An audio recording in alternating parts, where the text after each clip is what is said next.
Hello, everybody. Thank you so much for joining me for another financial reset video. In these videos, I just like to be super transparent and share my exact numbers. I'm going to be going over my income for the month of August, as well as my expenses, how much I saved and invested. I will also be giving a net worth update, and I will be sharing my budget for the month of September. So if that all sounds good to you, then keep on watching. And for those of you who might be new here, just a little bit of context about me. My name is Alyssa, first of all. I am 35 years old, currently living in Middle Tennessee with my boyfriend and our dog. You'll probably see him popping up in the background. That is Zeke. We rent this townhouse that we're living in. I work in marketing full-time as a remote contractor. I also have a few side streams of income, including YouTube, and those all help me towards my financial goals. And I will be sharing the progress on those goals in this video as well. So before this video gets too long, let's just jump right in. Right now, we are in the budgeting software that I use, and it's called YNAB, or You Need a Budget. And this is the software that I use to track all of my income and expenses. It's where I save my money and keep track of my sinking funds. So right now we are in the reports tab, and I'm looking at August income and expenses. So in August for income, I made a total of $6,439.87. And the bulk of that obviously came from my full-time marketing contracting work. I received 4 paychecks. I get paid on a weekly basis, so I get paid $1,550 a week. Then I made a total of $61.91 in cash back, and most of this was from credit cards, but I also cashed out $10 from my Upside app. I have a link for Upside in my description box below, but basically it is an app that gets you cash back on things like gas, groceries, and some restaurants, and I use it every time that I fill up for gas, and I get cash back on all those purchases. And then every once in a while, I reach the $10 threshold to cash out. You can cash out before then, but I think they take a little bit of a fee maybe. So I just wait until I have $10 and then I cash out. Then this is kind of random, but I cashed out a total of $19.16 from a website that I use to sell prints. So I do a little bit of photography on the side just as a hobby. I am not trying to make it a career or anything, but I had thrown prints up on my Instagram like a few years ago, and I totally forgot that one person actually bought a couple of prints. And basically what happened is this website doesn't release the funds to you until like 2 weeks later, I think, just to make sure that they have enough time for any refunds or exchanges. So long story short, I just forgot because 2 weeks had gone by, and then I forgot to cash out. So this money was actually sitting there, I think, for like 3 or 4 years. So finally cashed that out, $19.16, nice little surprise. And then I made a total of $68.80 from my high yield savings accounts. I also made $90 from pet sitting, and this was from when my boyfriend and I were in Oregon last month visiting my brother. He has a couple of dogs, and while we were out there visiting, my brother and his girlfriend were actually gone in Europe for a vacation, and then we were house sitting and dog sitting for them in Oregon while they were gone. And he absolutely insisted that he paid us a little bit for doing that, even though I insisted that just being able to be in Oregon was payment enough, but he insisted. So he actually paid us $180, and then I split that between my boyfriend and me since he helped out as well. Also, I did not get a YouTube paycheck last month because you get paid in the following month for income that you made the previous month. So in the month of July, I just didn't make enough videos or get enough views to reach that $100 payout threshold. So that's why there's no YouTube income, but I will have a payout for this month, which is going to be my highest payout so far because my latest video that I did about my investing journey did a lot better than I was expecting it to. So I will be getting a little payout from that for the views that I got in August, and I'll be getting that later this month. So I'm excited to share in my October reset how much that was. But yeah, no YouTube paycheck for this month. So All in all, a total of $6,439.87 in income. Now we will move on to my expenses. So the first biggest expense was my investing. I invested a total of $2,262, and this all went to my solo 401k, which I'm currently working on maxing out, and I will share my progress towards all of my investing accounts later on in the video. Next up, food and drink. Spent a total of $39.27 on some alcohol. I think I just picked up some ciders and something else for a pool party one day. Dining out, we spent, well, my half was $166.54. I think this was a little bit lower just because our travel from July extended into August a little bit. So the money that I spent during the first week of August was counted as travel. And then I think we just didn't dine out as much the rest of the month, or my boyfriend just picked up a little bit more since I spent more in groceries this month. And then for groceries, I spent a total of $299.34 for a total of $505.15 on food and alcohol. Now in life variable, I spent $150.64 on decor and fixtures. I got basically some like wall decor and some random decor from Target that I'm super happy about. Oh, and this actually reminds me of something interesting that I noticed once I canceled Amazon. So I actually got kicked out of my mom's Amazon last month. I think that like the 12th of August was my last day, and I chose not to create my own subscription. I just wanted to see if I can just get away from using Amazon. And I found that now that I'm making purchases in person, I'm actually a lot more impulsive, but in a good way. Like when I shop on Amazon, I can spend literal days, sometimes weeks, contemplating my purchases over the smallest things, like buying socks, for example, or like buying decor for the house. I'm looking at everyone's pictures to see what the color looks like and how people feel about like the quality of the item and stuff. So I find that I suffer a lot from like analysis paralysis when I'm online shopping. So now that I'm doing in-store shopping with no Amazon subscription, I'm finding that I'm much more impulsive. So like I went to Target and I bought some decor, and I am so much more satisfied with it. Like I went and I picked it out, I could feel it, see what the colors looked like, see what the quality was, and the things that I'm buying in person now, I just feel so much better about, even though I'm being like a little bit more impulsive. But that's because when you shop in person, you are confined to the choices of products that they have in store. So you don't have as much to contemplate about. And I think also what happens when I buy things online is when I read all of these amazing reviews and I see the pictures and everything, I build up this image in my head of what I'm going to be getting. I feel like my expectations are set so much higher. And so when the product actually gets to me, it's not like the product is bad, but it ends up being like just not quite as good as I was expecting, or just, yeah, I guess like slightly disappointing for whatever reason, just because I had like a picture perfect image in my head and that just never pans out to be true. So I think that's where also a little bit of dissatisfaction comes when I buy things online. It's only been a month, but I'm really enjoying looking at things in the store now and kind of having my choices narrowed down for me by what is in the store, because I am definitely an overthinker. Then next up, I spent $6.12 from Gifts and Good Vibes, and this was a wedding card for a wedding that my boyfriend and I are going to next weekend. Then for household, I spent a total of $48.64. Bought some soap, batteries, some bulbs that I ended up returning because I got the wrong bulbs.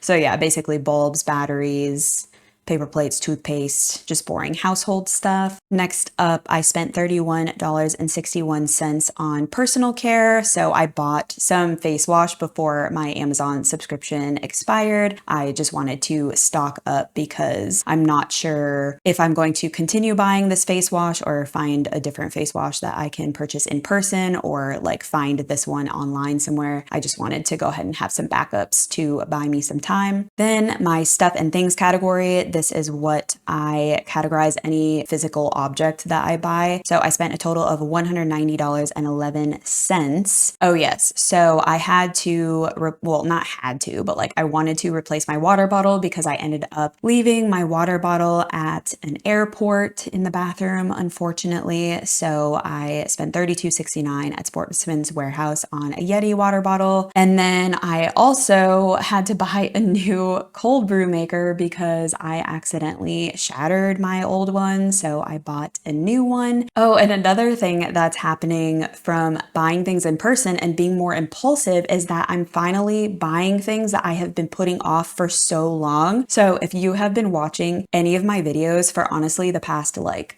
probably at least 6 to 8 months, I've been complaining that I need socks and I've just been putting it off. I was reading like online reviews of socks, doing all these research on socks that would last me a while. I don't have a problem paying money for socks, but my problem is I keep buying socks that get holes within a couple of months and I'm just tired of putting my money towards things that aren't lasting me. So now I'm finding that when I shop in person, I am just making those snap decisions to just get the things that I need. So I ended up buying myself a couple of packs of socks that seem pretty decent from Target. And then I also bought some sunglasses and earrings. I have a lot of earrings that I wear on a daily basis and I lost a couple of those and it had been months, like maybe 3 or 4 months that they were just missing. I just didn't have them in their holes. So I just finally bought some earrings. And then I also replaced my sunglasses that were broken and super scratched up. So I'm just really happy with my purchases. I know it sounds so silly, but I think when you suffer from that analysis paralysis, you really like live in the confines of never buying anything because you want to make sure that your purchase is absolutely perfect. So yeah, I just feel like I'm freed from the shackles of trying to find the perfect thing. And I'm just getting something that isn't just like good enough, but something that I see in person and I'm happy with. Hopefully that can like resonate with some of you and I don't sound like super crazy. And then I also bought a jacket for a wedding that I'm going to, but then I realized I was a complete idiot and I bought a white jacket to cover up a green dress that I'm wearing. So then I ended up returning that jacket because that was silly. So now I need to buy a different jacket or a cover up because I'm going to a wedding in Minnesota and I think it'll be a little bit chilly in the evening. So I just want something to be able to wear over my dress that is not white.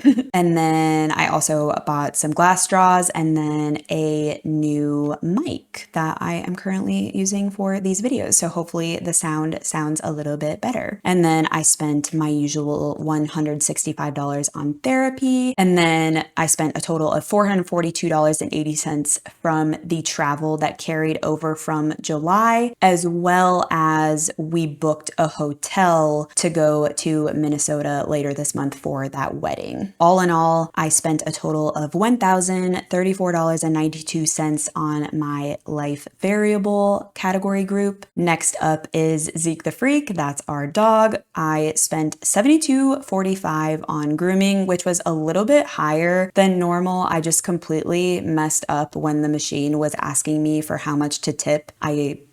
She got a really big tip this time, so that's totally fine. I pulled that money from somewhere else. Next up is my fixed and recurring category group. So spent my usual half on rent, which was $1,074. This also covers my Wi-Fi, electric and water, $77.82. Really happy to report. I think I said in my video when I was budgeting for August that I was hoping to keep our electric and water bill under $80 just because we were gone for for most of July, and then we get July's bill in August. So I was just hoping that since we were gone, that our bill would be much lower, and it was. And then I spent my usual $15 on my gym, health insurance, $62.65 as usual, phone, $38. I'm on a family plan with my mom, and I Venmo her on the first of every month. Services and fees, I paid $65 for my annual Costco membership, and I'm kind of rethinking whether or not I want to renew again next year. I guess I have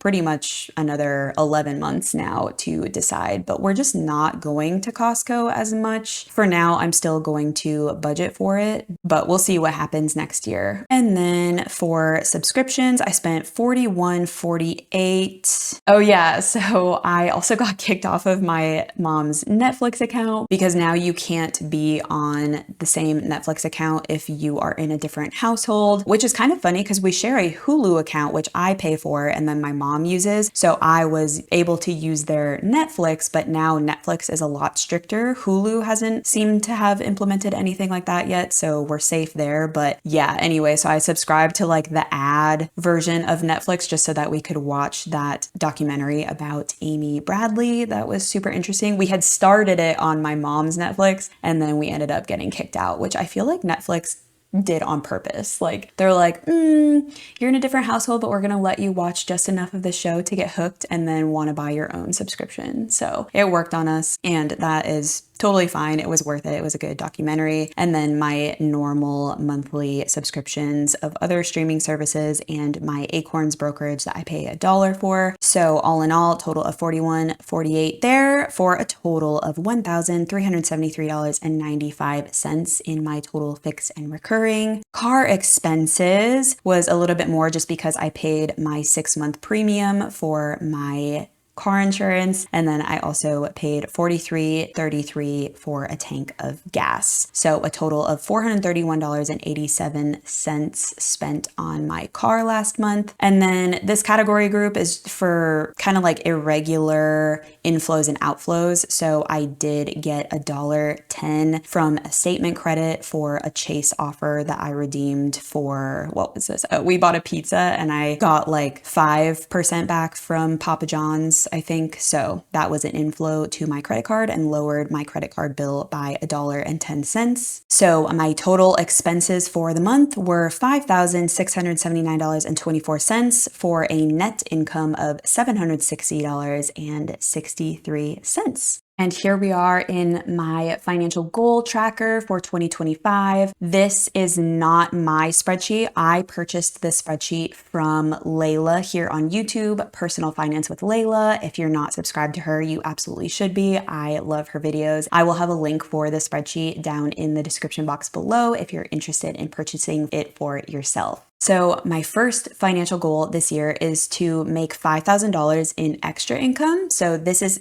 all income that I make outside of my 9-to-5 contracting work. So this is things like the high yield interest, the credit card cash back, the pet sitting money that I made last month, everything like that. So in August, I made a total of $239.87 in extra income. And I listed out all of the extra income that I went over in the previous section here for you. So a little bit of a lower month. In fact, it looks like it was, I guess it was my third lowest month out of the year. So I am lagging a little bit in this goal. We are 2/3 of the way through the year. So I should be 2/3 of the way through this goal. I'm just under that. I need to make an extra $1,835.15 to hit this goal, which I'm pretty confident about actually, just because of the extra money that I will be seeing from my YouTube income for the next couple of months. So I am not too stressed about that. And I'm not stressed about this goal in general because it's more of just like a fun motivational goal to see how much I can increase my income, and it's just fun. Next goal is to make $90,000 in gross income. So I make about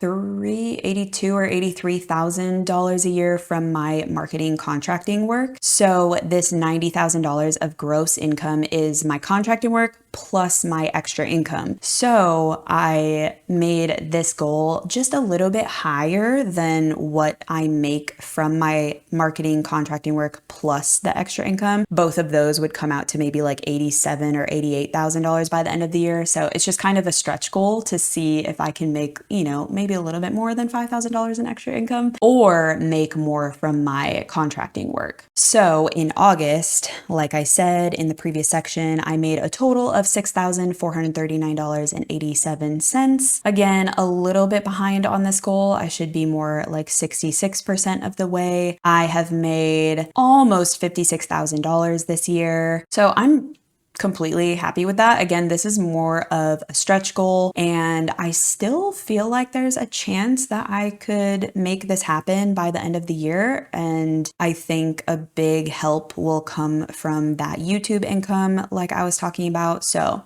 we'll see how the rest of the year pans out. And then my next goal is to get my car fund up to $10,000. So this is a sinking fund that I track in YNAB, and all of the money in this fund is for the purpose of my car. So maintenance, oil changes, repairs, anything like that. Tires. Plus, it's also the start of a new car fund. So new to me car. I don't like to buy new cars right now. I like to buy used cars. So I want to get this fund up to $10,000 as like a pretty decent chunk of a used car should I need one. I drive a 2015 Nissan Altima, and I'm very well aware of their transmission issues. I'm hoping that the care and the maintenance that I'm putting into it is good and will keep it nice and healthy and not have any issues, but you just never know. So I want to be prepared just in case the day comes that I need a used car. So I want to have a pretty decent chunk in a car fund, and eventually I'd like to get this to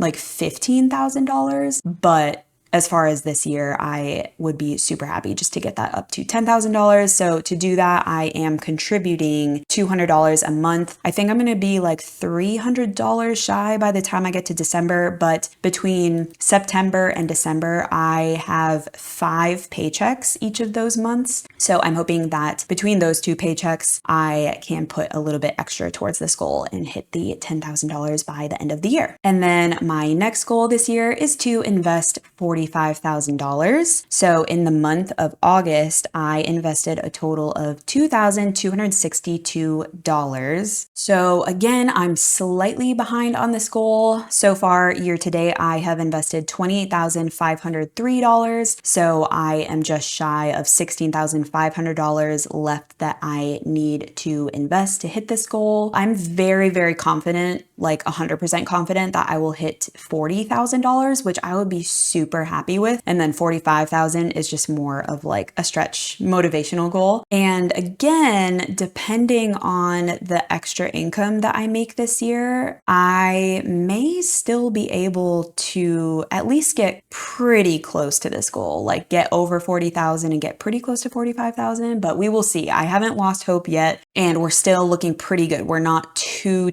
far behind. Plus, I will get a little bit ahead this month with it being a 5 paycheck month. So I'll have an extra paycheck to boost this up a little bit. And maybe by the end of September, this will actually be a little bit more on track. So we'll see. And then my next goal is to hit $200,000 invested in all of my investment accounts, excluding crypto. So in August, my accounts grew by $6,347.61. So this includes my contributions plus market growth. So obviously the market was up a little bit in August. I am 91% of the way towards this goal. So total invested right now is $182,100. $169.44, which means I need just under $18,000 more. So that means I would need to either hit this $45,000 goal or have like really insane market growth the rest of the year, or both. So again, it's not looking impossible, but it might be like a little close. I'll definitely hit this like the beginning of next year, hopefully, if the market doesn't go down too crazy. But yeah, these investing goals that are tracking basically what I have invested in the stock market are obviously a little bit less in my control, just because they are highly dependent on how the market is doing. So we will see what happens the rest of the year, but I am extremely happy with my progress so far. And then my final goal, I actually already reached this last month. This goal is to hit CoastFI at the age of 67 and be able to withdraw $60,000 a year at a 4% rate. So that means I would need to have 1.5 million in investments at 67 to be able to then withdraw $60,000 a year. So this formula that I have in here is basically calculating out how much this $182,000 will continue to grow, just based on a 7% overall growth rate that includes market growth plus inflation. I use a 7%, and I know that's not like super conservative, and I'm not actually going to CoastFI, at least not yet anyway. So I don't care to be like super conservative or like extremely tight and realistic with my numbers. What I am invested in, which you can see in my investment video that I put out, I am getting on average at least a 10% annualized return. So that minus 3% for inflation is where I get the 7% figure. Also, I will have a link to the CoastFI site that I like to use down in the description box below, where you can calculate out and play around with your own CoastFI numbers. And hopefully that'll make a little bit more sense of what is happening here. But with the growth of the market last month, and at the rate that my investments will continue to grow until I'm 67, I should be able to withdraw around $61,000 a year. So that's super cool. I'll keep tracking this, and perhaps next year I will make a goal that tracks CoastFI at a lower age, but that's just a pretty standard retirement age that I wanted to hit first for CoastFI. So that's it for my financial goals. Let's hop over to my net worth tracker. Here we are in my net worth tracker for 2025. I condensed everything to just show the last 4 months while I go through these numbers, but once these numbers are on the screen, I will scroll over so you can see my whole year as a whole if you're interested in seeing that. But for cash in August, this is everything in my checking, savings accounts, as well as actual literal cash. That all ended at $28,561.60. My solo 401k ended at $50,101.20. This is the main account that I'm contributing to at the moment. I am working on maxing that out, which the employee contributions have a max of $23,500 this year. So in August, I contributed that total $2,262 for total contributions so far of $20,441. So I should be able to max this out in September, which is really exciting. And then after that's maxed out, I'll probably have to kind of recalculate what I will owe for taxes and decide if I want to just go ahead and max out what I can for my employer contributions. So with a solo 401k, you can contribute as the employee or the employer, and the employer side is decided by how much you make in self-employment income. So haven't yet decided if I want to just focus on the employer side, or if I want to maybe split and do some employer contributions, but also some into my taxable brokerage. But we will see what I end up deciding. I definitely want my taxable brokerage to grow because I do want some options if I do end up being able to retire early. It's good to have some immediately available money that doesn't have like tax rules or anything applied to it. I mean, you have to pay taxes on like capital gains, but otherwise like it's my money already. I don't have to like wait for a certain age or be penalized by withdrawals. So haven't really decided what I want to do for the rest of the year, but We'll see. I guess we'll see what I end up doing the next few months. I will definitely share that. My SEP IRA, that ended at $31,765.49. My Roth IRA that I already maxed out at the beginning of the year grew to $59,760.48. And then my HSA, I am not able to contribute to it this year because I don't have a qualifying high deductible health plan, hoping that I can get back on one next year, but not actively contributing to that. And it grew to $11,140.66. And then my two taxable brokerages grew to $29,401.61. And then my crypto was the only one that went down. It went down a little bit to $24,547.03 for a total of $235,278.07 in total assets. Now, my liabilities, these are things that get subtracted from my assets to calculate my overall net worth. So my first liability is my credit card statement balances. I pay them automatically every month. So the credit card statement balance that I had at the end of August ended at $3,282.03. I think just a little bit higher from my travel spending, so that will go back down a little bit at the end of September. My other liability that I have that I choose to track against my net worth is my tax savings. Since I am a 1099 contractor and I have to pay quarterly taxes, I prefer to just subtract what I'm saving towards taxes. Every time I get paid, I owe that money. So that is a liability and why I track it here. That is a total of $2,756 as of the end of August for a total of $6,038.03 of liabilities, bringing my net worth at the end of August to a total of $229,240.04. So I saw an increase from July of $6,410, or just under a 3% increase. So another really solid month, and I will go ahead and scroll through the rest of the year so you can kind of see my progress this year. The end of January, I was at $193,000. So I had an increase in January of this much since December. So I was in like the 180. In fact, let's see what we ended December at.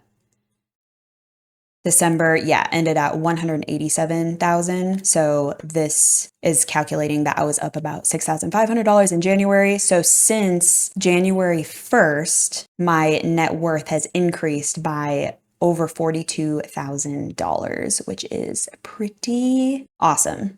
Even with a couple of the down months in there in February and March, the market recovered quite nicely, especially in May and June. So that is it for my recap of August. Now let's go ahead and budget for September. And here we are back in YNAB. This is the software that I use to budget. And this software is basically like digital cash envelopes. So I am only budgeting with money that I physically have in my bank accounts. It's basically a way of earmarking all of my dollars for their future jobs, whether it is to buy groceries today or saving for a car in the future. I do have a referral link in my description box below if you want to try YNAB out for yourself. I highly recommend it. I will never go back to like regular spreadsheet budgeting because it has just completely changed my mindset, but also I really love the way that they handle credit cards. So whenever I spend money out of my categories, YNAB automatically transfers that money that I spent from one envelope. So if I spend $10 on groceries, it takes the $10 from my grocery envelope and puts it into the credit card envelope of whatever credit card that I spent on. I spend all of my money pretty much on credit cards to reap the benefits of the reward points that I get. So I love how easy YNAB makes it. I don't even have to think about my credit card payments. All of my credit cards are just on auto pay, and I know know that I already have enough to cover the payment because it was already budgeted in YNAB. This is all money that I budgeted for and then spent and moved down here and earmarked the money for my future payment. So yeah, I just love that that's not something that I even have to pay attention to. I just set my budget and then I just have them set up on autopay. So yeah, like I said, I have a 34-day free trial in my description box. You don't even have to put in your bank account information or credit card information when you sign up for a free trial, which I really love. So if you end up signing up and then you just forget or you don't like it and you just don't use it anymore, you're not going to accidentally get charged a fee just for forgetting about it. But if you do end up liking it and you purchase a subscription and you used my link, then we each get an additional 30 days for free. So I appreciate anyone who uses my link. It really helps me out. So here we are in September. So I am a month ahead in YNAB, which means that I am living off of income that I made in August. So I save from every paycheck, I save a portion towards investing, taxes, and then putting the rest of the money towards my next month's expenses. That's how I budget each paycheck. And I will show that process at the end when I actually input my first paycheck for September. So I just prefer as a 1099 contractor to save for taxes and invest as income comes in. I just prefer not to save ahead for those things. It doesn't really make sense to me because I would only be paying taxes or investing if I get income. So I just choose not to save ahead for those things. I just deal with those things in the current month as I get paid. But for everything else in my life, I do like to fund those a month ahead. That's what this $3,100 is. And then, like I mentioned, when we went over my income, I make $6,200 in a normal 4-paycheck month from my marketing contractor income. So that is what I budget off of. So with everything in my life that I fund a month ahead, plus what I set aside towards investing and taxes every month equals out to that $6,200 a month. So hopefully that will make sense as we go along here. But first thing I'm going to do is throw my next month fund into ready to assign so that I can go ahead and assign this money out. Like I mentioned, we are going to skip investing and taxes, and we will come back to those when I input my first paycheck for September. So we'll go down to food and drink. And the first category is alcohol, which I have been budgeting $50 a month, especially in the summer months. There was a lot of social engagements, especially going to the pool. We tended to bring drinks when we would meet friends and family at the pool. Now that summer's winding down, I think we are just naturally going to be spending less on alcohol, but also I would like to be a little bit more intentional the rest of the year and just cut back a little bit because I definitely went pretty heavy on the alcohol over the summer. And I think my body and my mind would just appreciate a little bit of a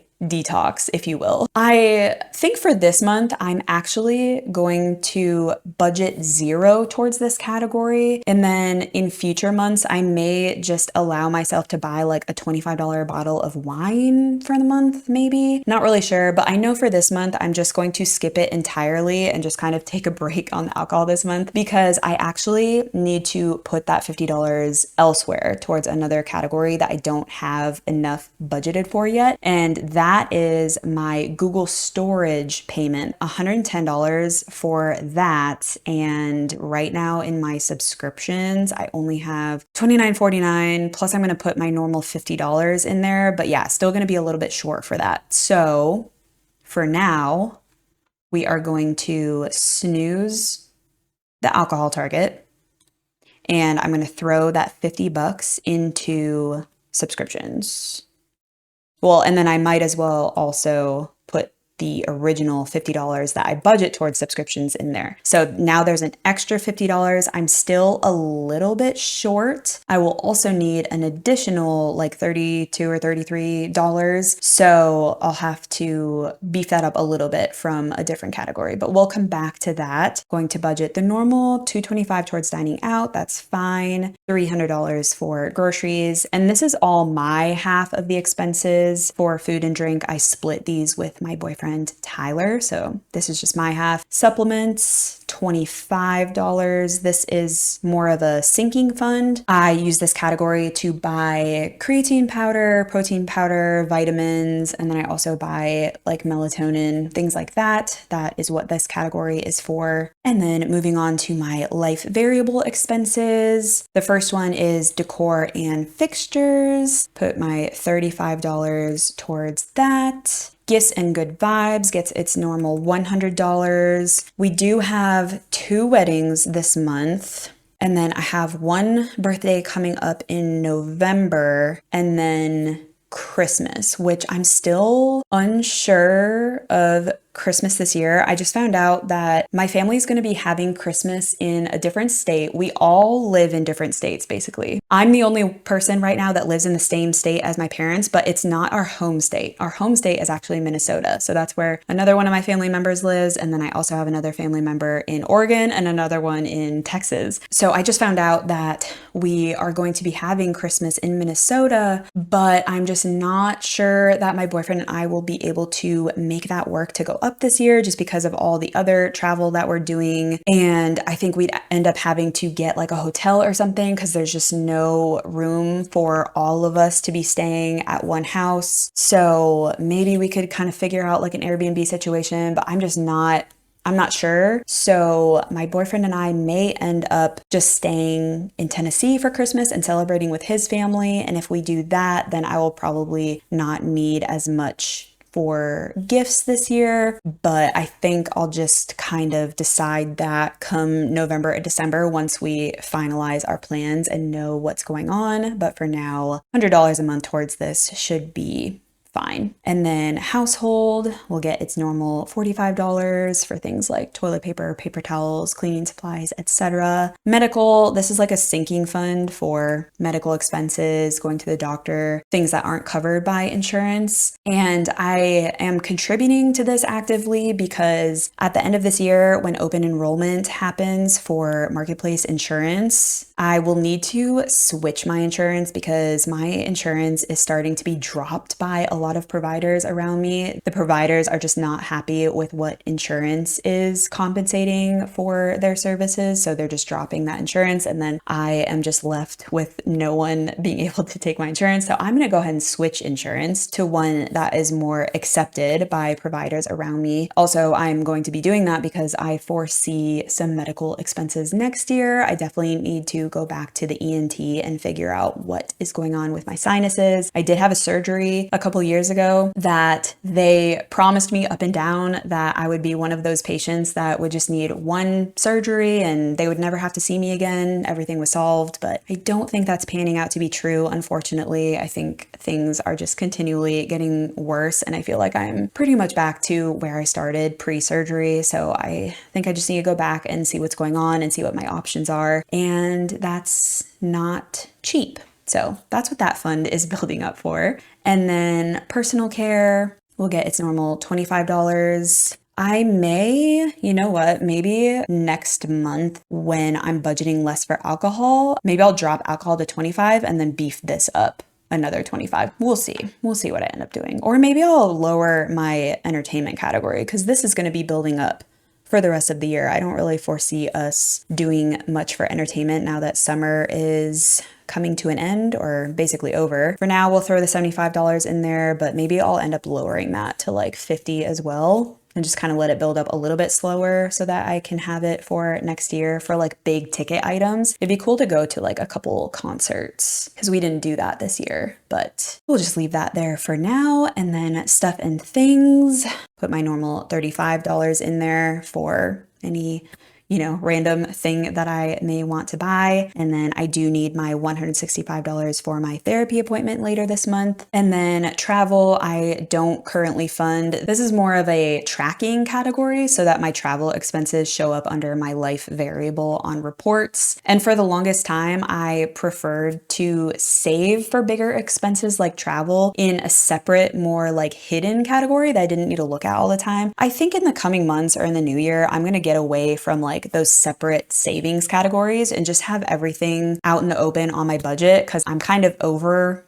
that I don't need to like hide money from myself. I felt like I needed to do that when I first signed up for YNAB because I was just not as good at saving. And now it just comes really naturally, and I know my priorities and which categories that I'm okay shifting money from. So I don't need to like hide categories for myself or make them like harder to take from because I just wouldn't take from them. Anyway, that's a video for another day, so we will leave that blank for now, but I will be contributing to my travel savings later. And then Zeke the Freak, that is our Aussie doodle. I put $12.50 towards food and supplies. That should be absolutely plenty. This is like basically 6 months of food for him, and we already bought 3 months of food last month, I think, so we should be good. This will build up a little bit. Grooming, I need $62.50.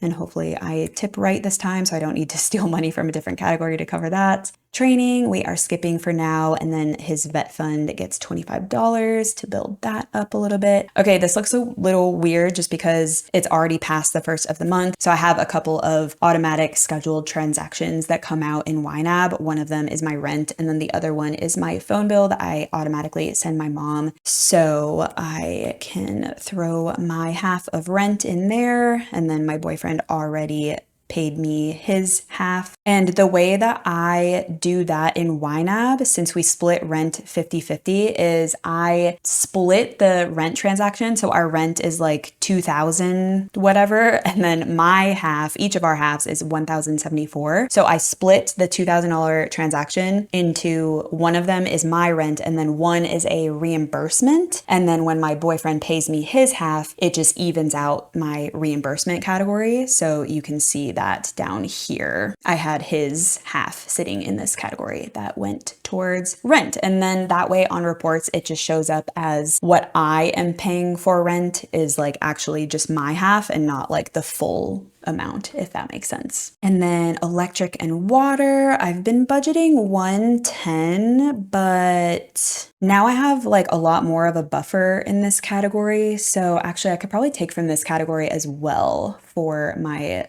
Google subscription. So we'll see about that in a second. Gym gets the normal $15. Health insurance, $62.65 as usual. Phone bill, $38.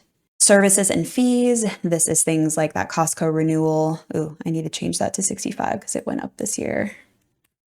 And then my $95 Chase annual fee that comes out in March. And also this category would be for things like if I needed to mail a package, so postage and just random things like that. $15 there. And then subscriptions, we'll just skip that for now and come back to that at the very end. Gas, I am very lucky. I work from home and everything that I need to drive to is extremely close. So I only need to budget for 1 tank of gas a month, $45 there. Insurance and registration gets $75. This is my sinking fund that I use to pay my car insurance every 6 months. And then I will next month need to pay for my registration, which is going to be about $92. So I budget like a little bit of a buffer to be able to handle that transaction and the insurance. Maintenance, this is another tracking category, so I don't fund it, but if I did need maintenance on my car, I would just pull money from my car fund to cover that.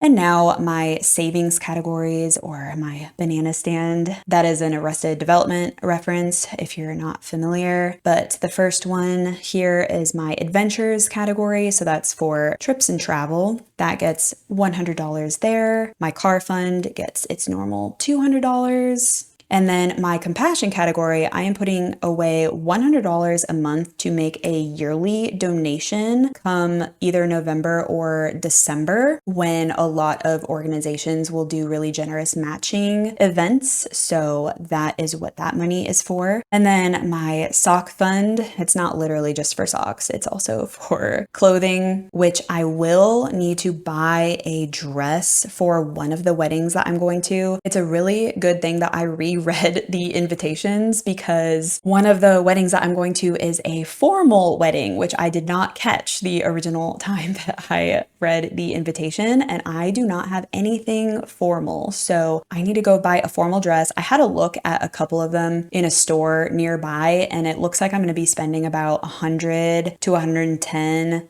before taxes. So this should cover most of a dress, and I can just pull from another fund if I go over that. So that should be good. And then tech replacement for replacing tech.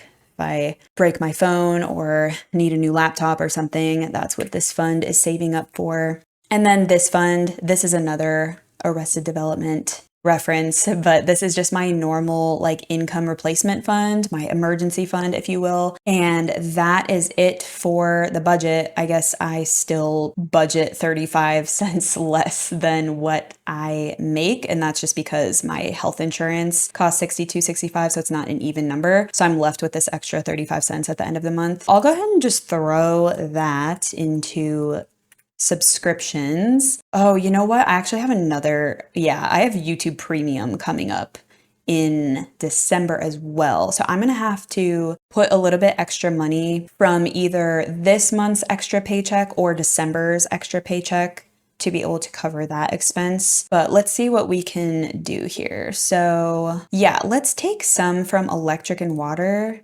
What am I averaging? Average spent 96. Yeah, let's take 32.18 and put that in subscriptions. And then we can snooze that target so it's not yelling at us. And then what are we at now for subscriptions? 162. Maybe with the extra paycheck this month or in December, I will worry about the YouTube subscription. But for now, that is good. I'm happy with that. Okay, so now that I've budgeted out that month ahead fund, now I'm going to input my first paycheck from September, as well as some extra income that I've already received. So I received $57.77 on the first from one of my high yield interest savings accounts, and any extra income I am putting towards investing this year. So that will all go in investments, as well as a $100 bank bonus that just got paid out. And I will have a link for this in my description below. It's with CIT Bank, and it's a really easy bonus. It took a while. It took me 60 days from the time that I funded my account, but it's nice because you don't need a direct deposit to hit the requirements. You just need to open the account and fund it with $2,500 from an outside bank, but you don't need to set up direct deposit, which is nice. So I'll have that link down below. It's not like a affiliate link or anything. It's literally just the code so that you can get the $100 bonus if you are interested. So let me input all of this and then I will be right back. So I've input all of that money now. So let's go ahead and put all of that extra income into investing. So it was the 100 bonus plus the 57.77 from the high yield savings interest. And now we are left with just my paycheck, which I contribute $500 towards investing from each paycheck. And then I save $275 towards my tax savings. And then I'm left with $775 from each paycheck that I then